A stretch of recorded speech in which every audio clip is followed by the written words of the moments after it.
is developing with more applied settings, such as experimental investigations of language disorders and cognitive processes.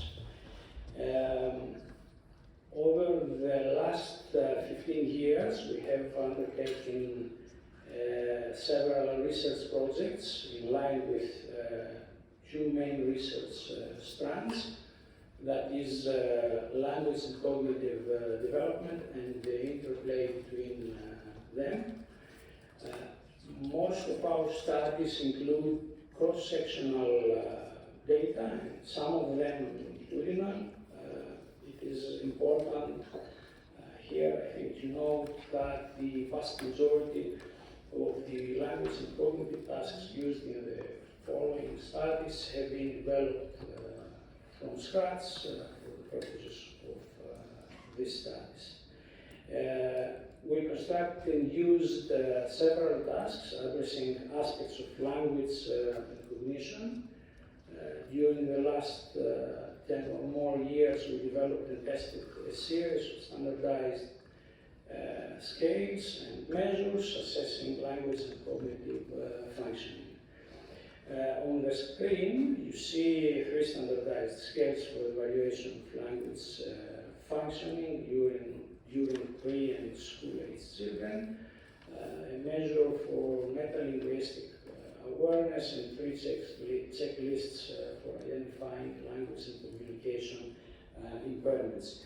Also, you can see here the standardized version of the Wechsler's scale, an advanced theory of mind test, and a battery of tasks measuring speed of processing, attention control, and working memory.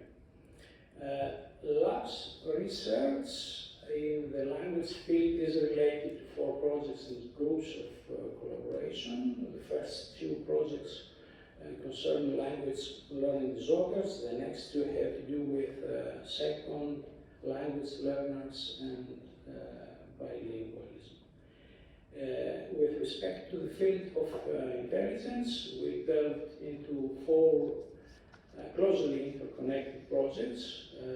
All projects are revolved around the so-called mechanics of intelligence. 2 are the key findings of our research. First, language is a complex, multifaceted construct.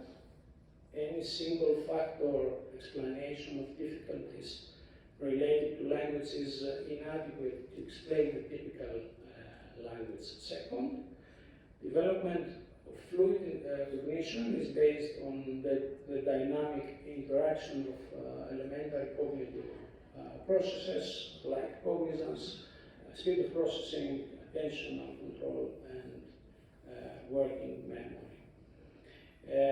Today, you will have the opportunity to hear about 3 research projects, from which 2 carried out and 1 is in progress. So I think somehow we will give you glimpses of the past, present, and of course, the future of our lab. The first talk is involved around the cognitive correlates of bilingualism, and will be offered by Kyriakos. He's here. The second one is related with language development in children with cochlear implants, and the presenter will be Elena Yanko. And finally, the last talk concerns cognitive and affective correlates of psychological adjustment in multiple sclerosis.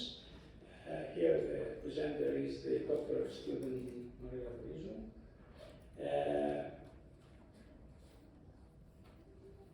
Before I give the floor to the first presenter, let me acknowledge funding agencies of our projects. Of course, students, graduates, postgraduates, doctoral students who helped with the development of the lab. You see many names without photos. Thank you for your attention. I purposefully prefer to give more time to the great researchers, young researchers who collaborated with me. So, Jakob, the floor is yours, please.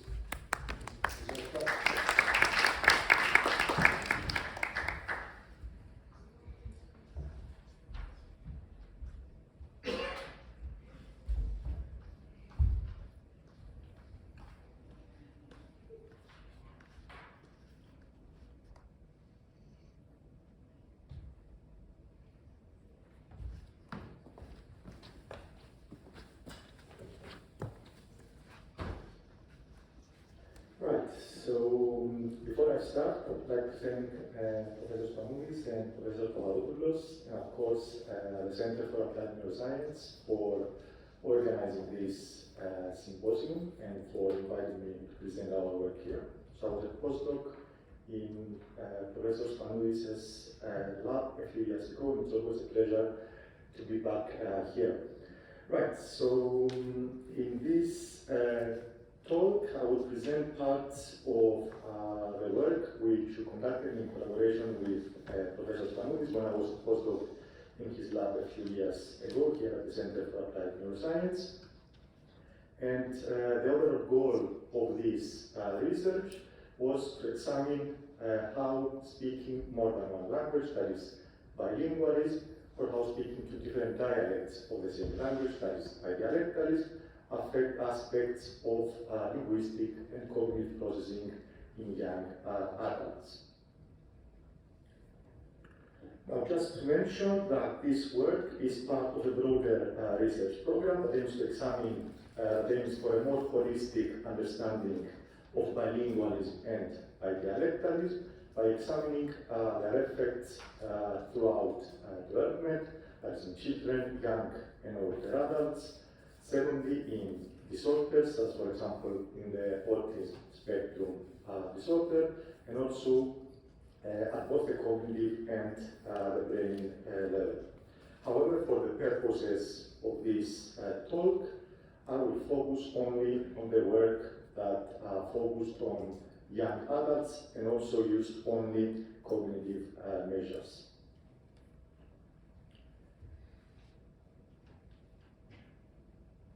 Right, so this is an outline of the talk. I will start by providing a bit of a background on how bilingualism has been previously found to affect aspects of language and cognition. I will then very briefly talk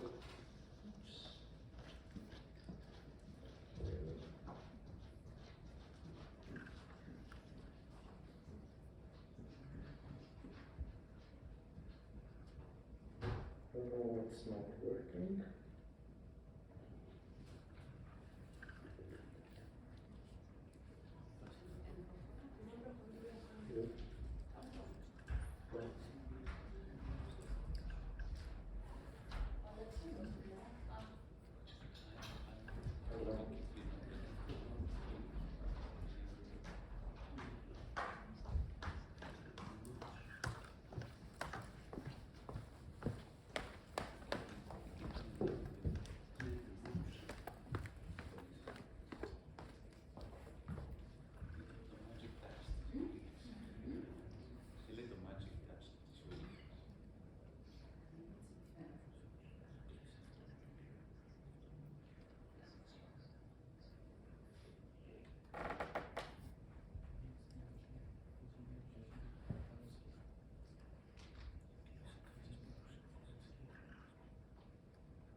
So sorry for the technical difficulties here.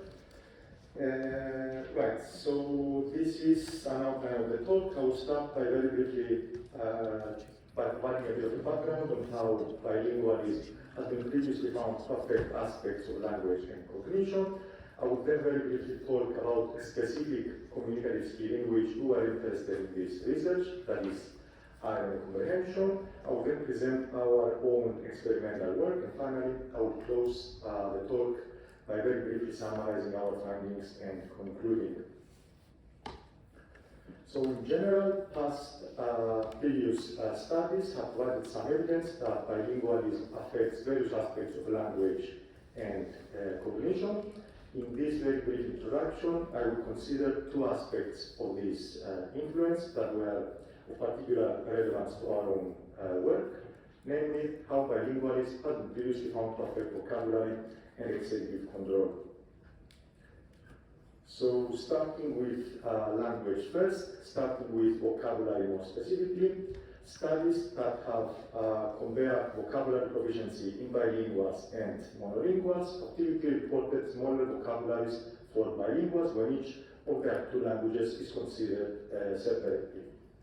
Now the explanation that is given for this effect is that this is due to the fact that by definition bilinguals have lesser exposure and lesser experience with each of their two languages as compared to monolinguals who use and learn only one language. Now, even though bilinguals might exhibit lower performance in some aspects of language processing, on the other hand, there's some evidence that bilingualism has a positive effect on some other aspects of cognition, one such aspect being executive control. So first of all, very briefly, what is executive control? Executive control is a non-verbal cognitive system that is considered to underlie flexible goal-directed behavior.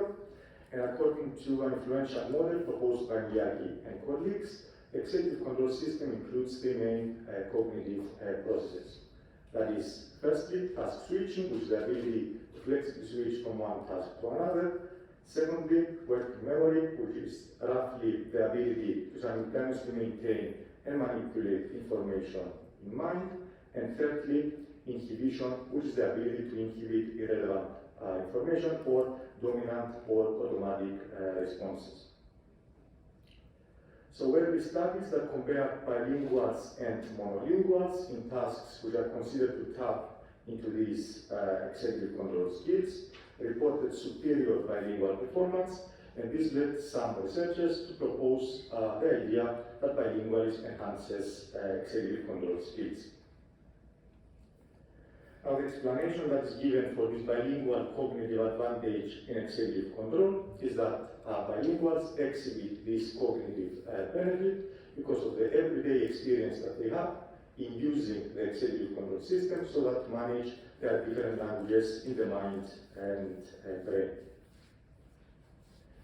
Now, as a cautionary note, even though initially there was a lot of evidence that indeed supported the proposal that bilingualism enhances executive control, more recently there have been also many studies that actually failed to find differences between bilinguals and monolinguals in executive control tasks, and this led some researchers to cast doubt and challenge the whole idea that bilingualism enhances executive control. Now, those researchers who actually provided positive evidence for a bilingual cognitive advantage in executive control have proposed different accounts regarding which specific aspects of the executive control system are affected by bilingualism. So all these different accounts can be summarized into two broad views. According to the first broad view, bilingualism selectively impacts specific executive control processes, such as, for example, inhibition or switching or the working memory component of the executive control system. And then, according to the second broad view, bilingualism does not selectively impact specific executive control processes, but rather it has a broader effect on the executive control system. It affects general aspects of the executive control system, such as, for example, the coordination of different executive control processes or the common aspect of different executive control components. Right, now a few words about communication, which is another cognitive skill in which we were interested in this research. So broadly, communication is concerned with the effective use and interpretation of language in context. Now, in many communicative occasions, speakers often communicate a lot more information than what they explicitly say, and these meanings that are implied by the speaker and have to be inferred by the listener are what linguists call non-literal language. And of course, irony might be considered as a specific type of non-literal language use, whereby a speaker roughly means the opposite from what they actually said. Now, non-literal language comprehension and irony comprehension in particular has been argued to be cognitively effortful, in that, for example, there is some evidence that irony comprehension draws on cognitive resources, such, for example, on executive control skills as compared to the comprehension of literal meanings. Right, so I'll now turn to our own work, which broadly, as I said in the beginning, aimed to examine the cognitive and linguistic profile of bilinguals and bidialectals as compared to monolinguals. Now, more specifically, in this research, we focused on three key cognitive aspects. Firstly, we focused on vocabulary, which is considered a core linguistic skill. Secondly, on executive control, which is a non-verbal cognitive skill. And finally, we also examined irony comprehension, which is a communicative skill that can be argued to lie at the interface between language and non-verbal cognition. So this way, we wanted to have a more complete picture of the cognitive and linguistic profile of bilinguals and bidialectals as compared to monolinguals. Now, a main question that we wanted to answer in this research was what happens with bidialectals, and specifically whether bidialectalism has similar or different to bilingualism effects on these three key cognitive skills.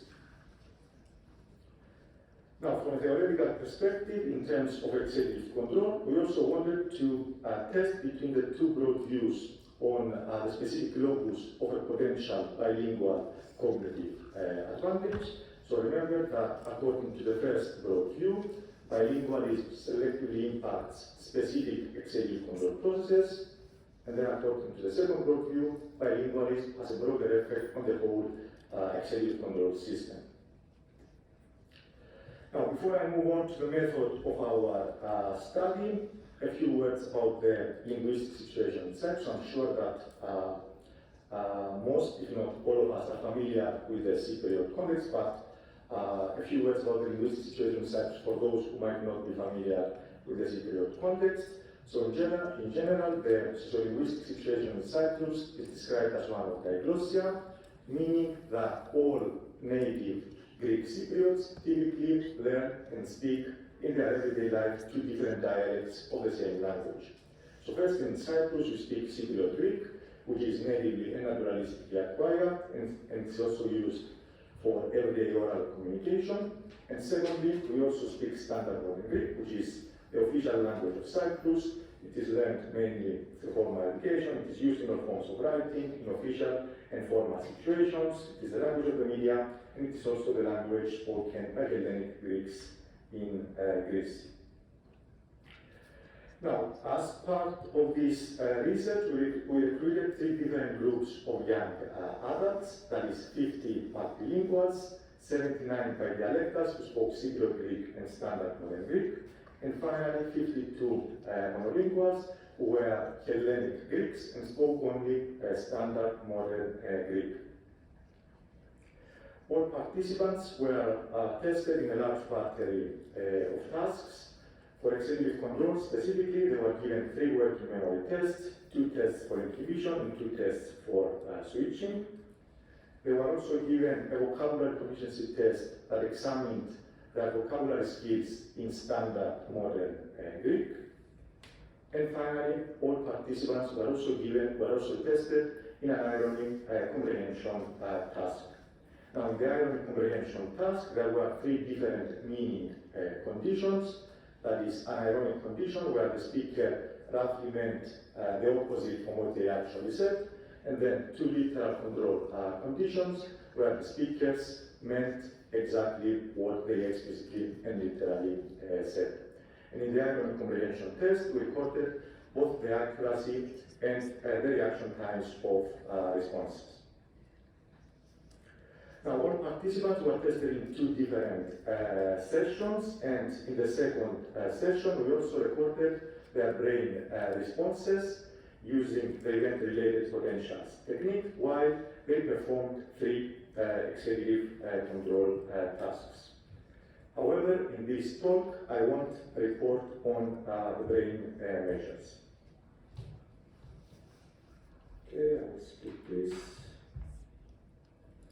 Right, so we turn to the results of our study. With regards to background variables, the three groups did not differ in key background measures such as age, gender, socioeconomic status, or education level. For vocabulary, we found evidence for differences between the three groups in that both bilinguals and bidialectals had lower vocabulary in standard modern Greek as compared to monolinguals. And we also found some evidence that bidialectals patterned somewhere in between the other two groups. That is, they had lower vocabulary than monolinguals, but better vocabulary than bilinguals. For executive control, our results showed some evidence for better performance for both bilinguals and bidialectals as compared to monolinguals. And we also found that both the bilingual and the bidialectal cognitive advantage was evident in overall executive controllability and could not be attributed to one of the three specific processes that we examined.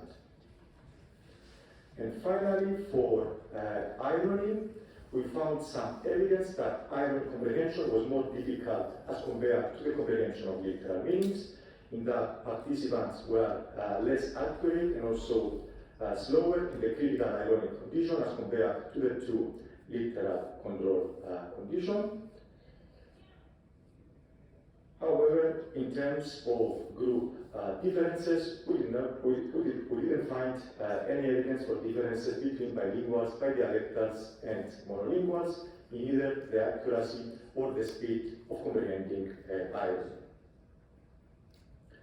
Right, so this is just to summarize our findings and conclude. So in this study, we examined the effects of bilingualism and bidialectalism on three key cognitive skills, that is vocabulary, executive control, and irony comprehension. For vocabulary, we found evidence that both bilinguals and bidialectals had lower vocabulary in the language of testing as compared to monolinguals. And we also found some evidence that bidialectals patterned somewhere in between the other two groups, that is, they had lower vocabulary than monolinguals and better vocabulary than bilinguals. For executive control, our results showed some evidence for both for better performance in both bilingual and bidialectal young adults as compared to monolinguals. And we also found that both the bilingual and the bidialectal cognitive advantage was evident in overall executive controllability and could not be attributed to one of the three executive control components. So in terms of the two broad views regarding the specific locus of the bilingual cognitive advantage, our results are more in line with the second broad view, according to which bilingualism has a broader effect on the whole executive control system. And finally, for irony, we did not find any differences any evidence for differences between bilinguals, bidialectals, and monolinguals. So this is just to put everything together. For in terms of core language, we focused on vocabulary, and we found that both bilinguals and bidialectals had lower vocabulary than monolinguals. For non-verbal cognition, we focused on executive control, and we found some evidence for better executive control skills in both bilinguals and bidialectals. And finally, in terms of communicative skills, we focused on irony comprehension, and for this skill, we did not find differences between the three groups. And thank you for your attention.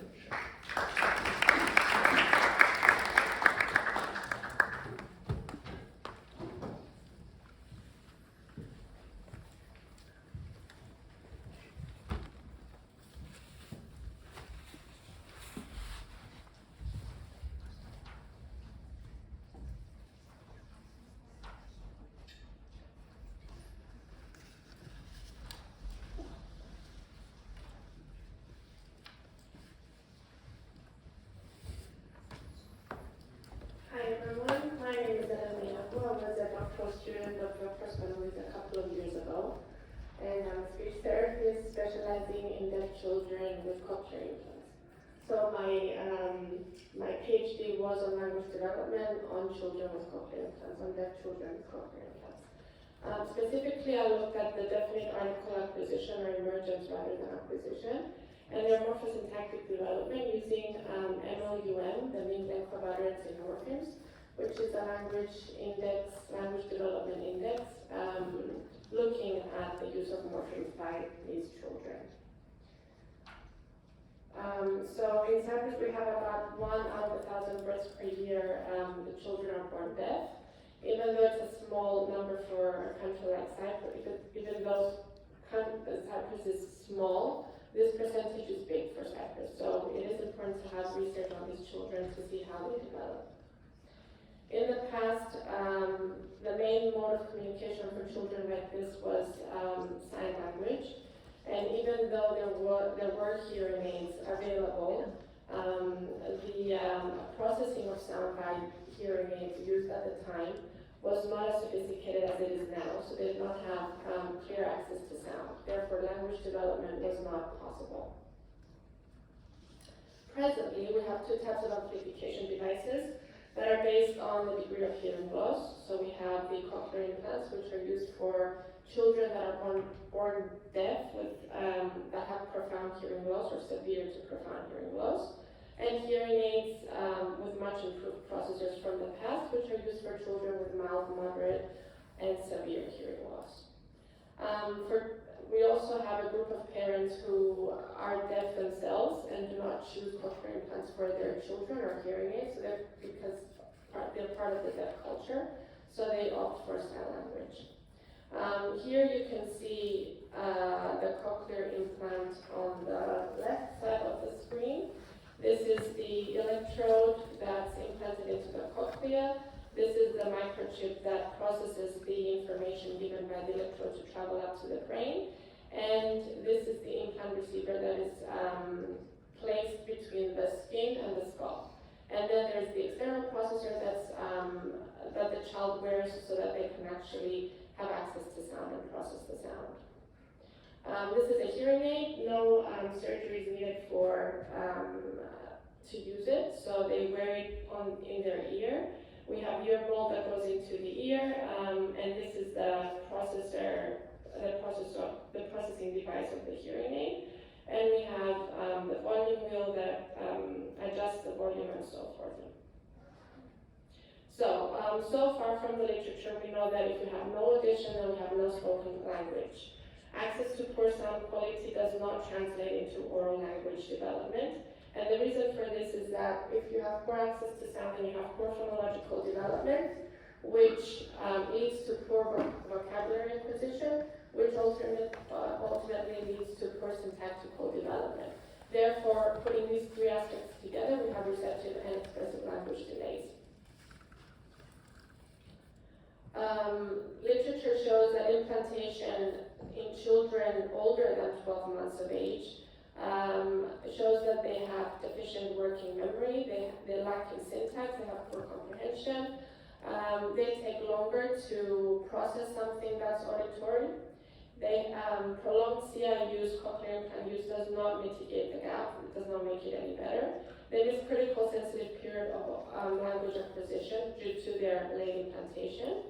And if they pair it with cute speech, then that helps language acquisition, but it does not have the benefits of being implanted at an age younger than 12 months, where we see an improvement in working memory, good phonological awareness, good vocabulary development, acquisition of very syntactical structures, since implantation happens within the critical sensitive period of language acquisition, and ultimately they can achieve typical language levels.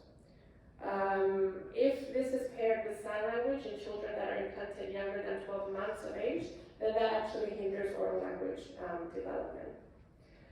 The whole idea is based on Locke's theory, where it's in 4 stages, and we see that the first year of life for children, we have face and voice recognition of the caregiver. Then they start learning nouns and verbs, and they start using them.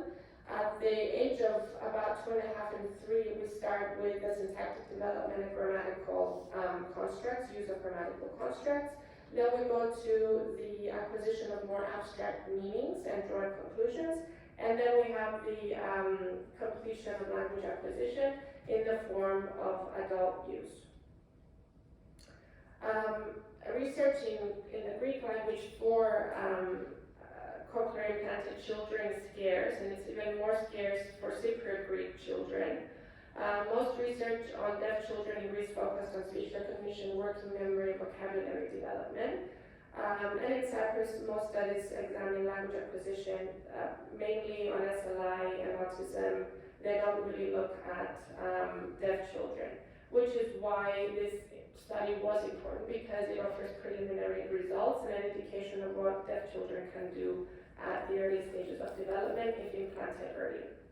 So the aim of this study was to examine the acquisition of the definite article in all genders, numbers, and cases in cochlear implanted Cypriot Greek children, compared to their typically hearing and developing peers, and to examine their mean length of utterance, both in morphemes and words, even though we'll only be presenting MLUM in morphemes. So the participants for the current study were implanted early. They were sole use of oral motor communication. They were bilaterally implanted, and they fall within the criteria for Locke's theory of language acquisition since they were implanted early. Therefore, we expect them to acquire or start using rather the definite article in the same order and at approximately the same rate as their typically hearing peers. And we also expect them to obtain comparable growth scores on the test that was developed also for this study. So our hypotheses were as follows. Children with CIs will show emergence of the various definite article forms at the same age and will have the same or similar rate of acquisition as their typically hearing peers. There will be no statistical difference between the morphosyntactic skills of the two groups as measured using MLUM. And there will be no significant statistical difference in the scores on definite article production on specific items testing definite article production in the test of early receptive and expressive development between the two groups.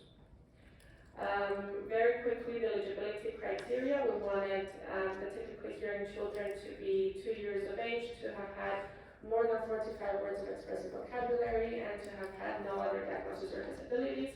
Cochlear implanted children had to have hearing within normal limits once fitted with their CIs and using them. They were expected to have no other health complications or disabilities, and they had to be monolingual, speaking the Cypriot Greek dialect. And they had to be 2 years of age chronologically.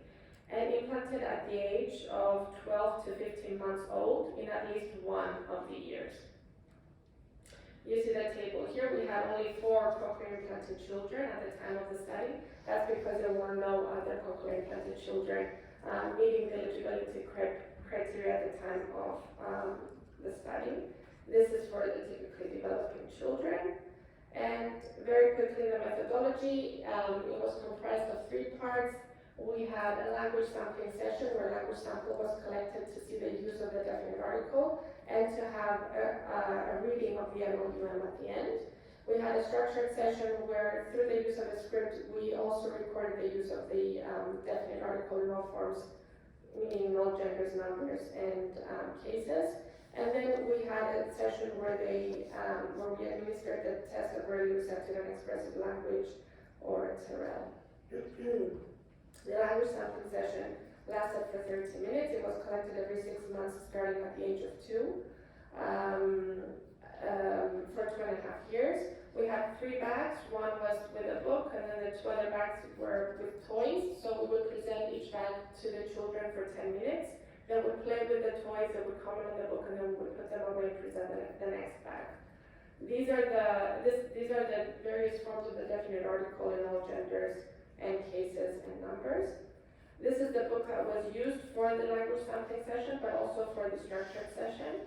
And what we did here, we developed a script, myself and Dr. Spanoudis, with 8 incomplete statements and 11 analogies, so that we would create an obligatory context for the use of the definite article through the use of a specific syntactical form. So we would introduce the animals in the book, and then by introducing them, we would establish a common referent.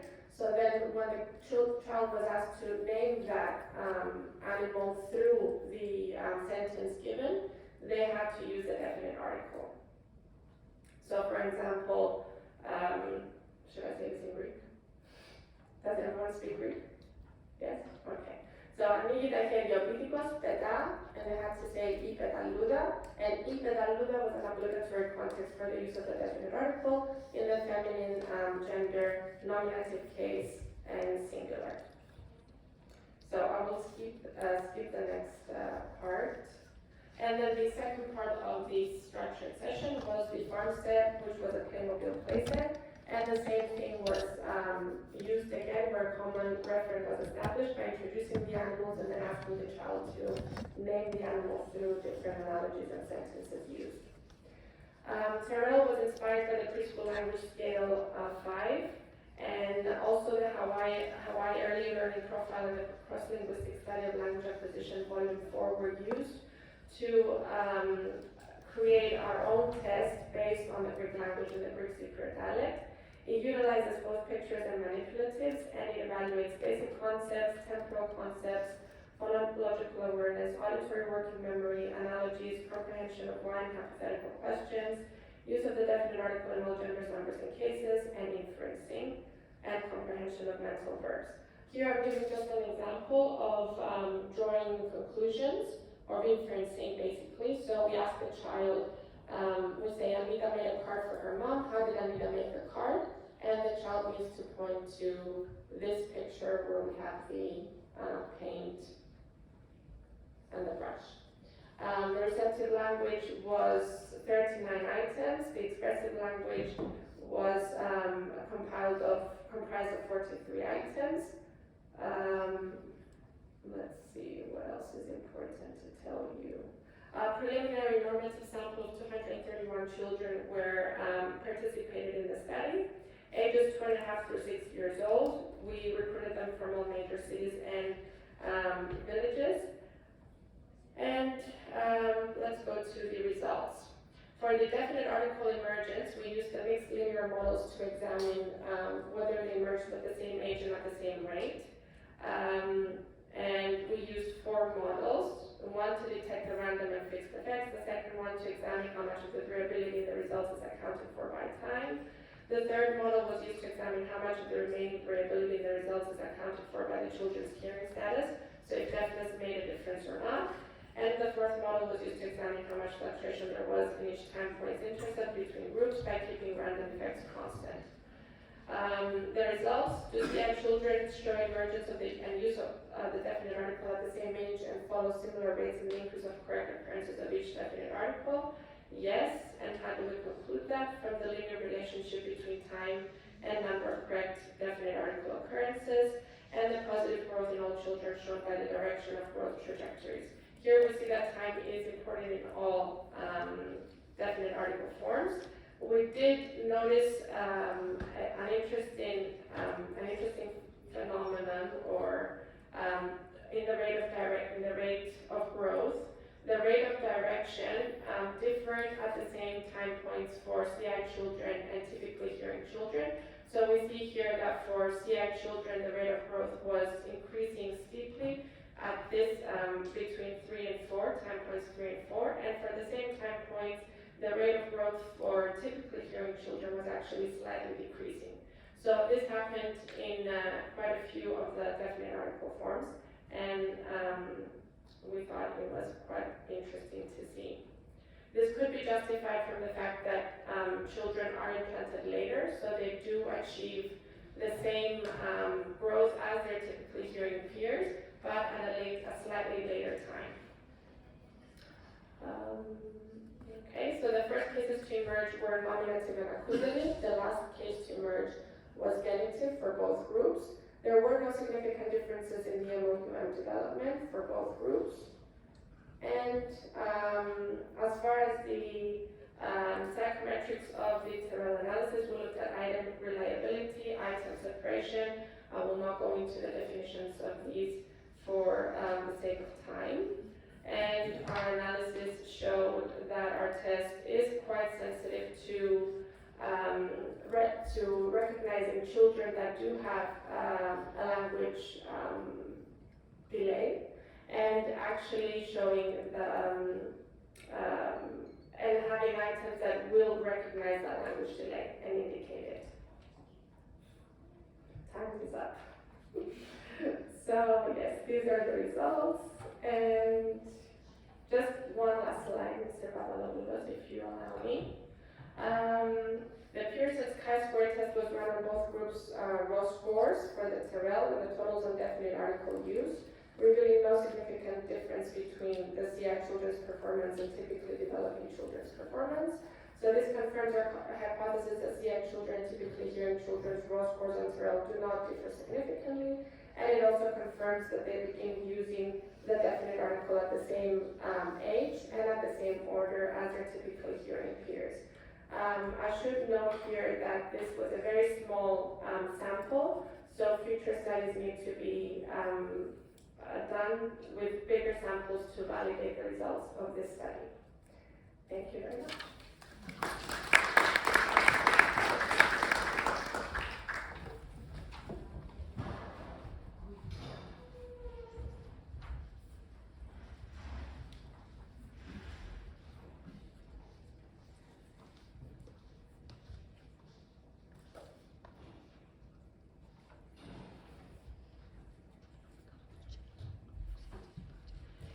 Hello everyone, thank you for staying until the very end.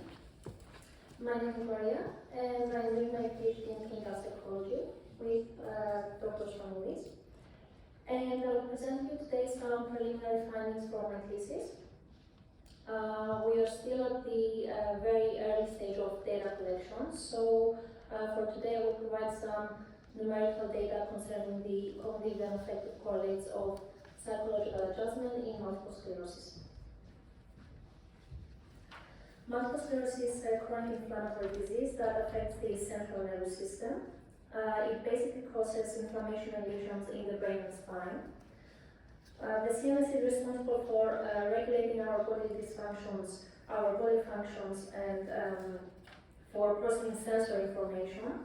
So depending on the location of the lesions and the severity of the lesions, symptoms may vary greatly from person to person, and actually two people with the same with MS will not experience the disorder in the same way. The most common symptoms are problems with gait and balance, visual disturbances such as loss of vision, fatigue, numbness or pain, bladder and bowel dysfunction, and cognitive impairment. MS has three main phenotypes. This study enrolls people with relapsing remitting type, which is the most common type of MS, with approximately 85% of patients receiving this diagnosis at the initial stage of the disease. It involves recurrent attacks in different parts of the central nervous system, either with new symptoms or with exacerbations of the existing symptomatology. That is why they are called relapses, and they are followed by periods of remission. The other two types are basically severe forms of the MS, but this study will focus on RRMS. And just to say that epidemiologically, there are around 2.2 million cases of MS globally, with women being twice as likely to develop the disease. Disease-modifying therapies have moderate high efficacy in reducing the RRMS relapses. However, there is currently no curative treatment for MS.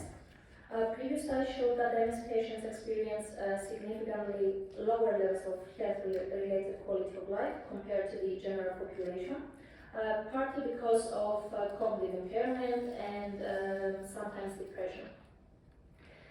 The mechanisms that underlie this relationship are not fully clear, so the general aim of the study is to explore a variety of psychological factors that might promote adjustment to illness.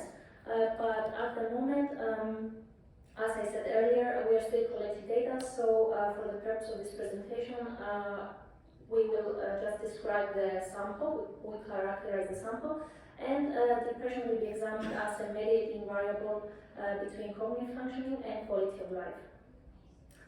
Given the robust links of depression to lower quality of life, it is expected that cognitive functioning will predict quality of life through depression. MS patients are recruited from the neurological department of the Achiaba University Hospital in Thessaloniki, Greece. All participants must be between 18 to 65 years old with a confirmed diagnosis of RRMS. Both males and females are eligible for participation with at least 5 years of education, and they must be fluent in Greek language. Participants will be excluded from the study if they have a history of other neurological, psychiatric, or chronic condition, if they experience side effects from treatments, and if their visual and auditory acuity are inadequate for neuropsychological testing. And all patients should be relapse-free and have not taken steroids for at least 4 weeks before the assessment. After participants gave informed consent, they completed the brief international assessment for multiple sclerosis, the PICAMS. It's a brief battery that has been recommended by MS experts for the assessment of information processing speed using the single-digit modalities test, the assessment of verbal episodic memory using the Greek verbal learning test, and the assessment of visual episodic memory with the Greek visual spatial memory test revised. Also, participants completed several measures of mood, fatigue, and quality of life with the hospital anxiety and depression scale, the short form 36-scale survey, and the modified fatigue impact scale. The data have been analyzed with the SPSS software. Pearson proton moment correlation coefficient was performed to explore the interrelations between the examined variables. Two-way between group analysis of variance was used to examine participants' cognitive performance, mood, fatigue, and quality of life, depending on their age, educational level, and educational level. And lastly, 3 simple mediation analyses were performed to examine the effect of processing speed, verbal episodic memory, and visual episodic memory on health-related quality of life through depression. The sample consists until now of 37 MS patients with average age 44 years. The majority of participants were females. They had a high school degree, they were unmarried, employed, and they were living with MS for approximately 9 years. As expected, the 3 cognitive measures of the PICAMS battery were strongly correlated, so here we can see a correlational table. Anxiety, depression, and psychological distress and fatigue showed a medium correlation with information processing speed. This relation was negative, so high levels of anxiety, depression, psychological distress, and fatigue were associated with low levels of information processing speed. Depression was the only variable that was moderately associated with all measures of cognitive performance. And the negative relationships indicate that as depressive symptoms increase, the performance on task examining processing speed, verbal episodic memory, and visual episodic memory decreases. Fatigue was strongly correlated with psychological distress and moderately correlated with depression. High levels of fatigue were associated to high levels of depression and overall psychological distress. And lastly, the variable 8, quality of life, showed a moderate positive correlation with fatigue and depression. And particularly low levels of quality of life were associated with high levels of fatigue and depression.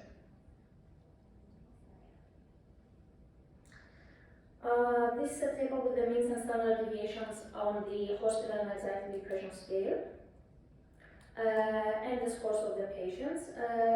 The participants appear to be more anxious than depressed, with their scores suggesting mild anxiety. When the scores are combined, so the overall psychological distress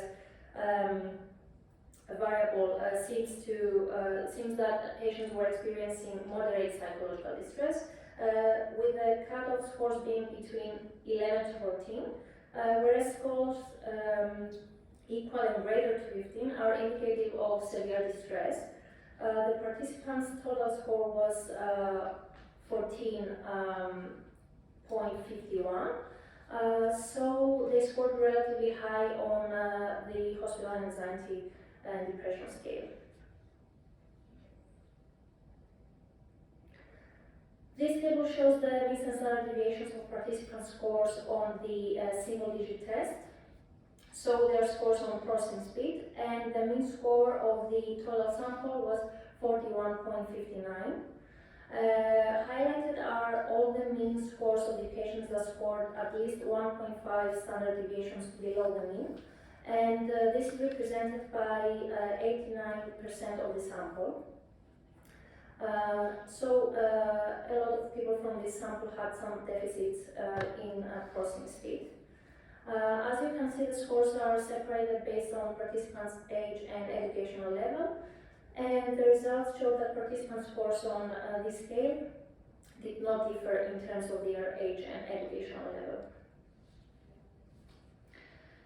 Here we have a similar table with participants' performance on the Greek verbal learning test, which tests verbal episodic memory. And 40.5% of the patients scored 2 standard deviations below the mean. Again, patient scores on GBLT did not differ in terms of their age or educational level. This table shows participants' mean scores on the BVMTR, the visual episodic memory task, and 24% of the sample scored 1.5 standard deviations below the mean. Based on the two-way ANOVA, their scores did not differ in terms of their age and educational level. Participant scores on fatigue as measured by the MFIS scale, the scale of fatigue, are shown here based on age, gender, and education. A higher score on this scale means fatigue is more significantly affecting patients' lives. So taking into account norms that provide cutoffs based on age, gender, and education under 16 years, 48.6% of the sample scored 1.5 standard deviations above the mean. So almost half of the sample scored relatively high on fatigue, and we can see that this probably affected a lot of the patients.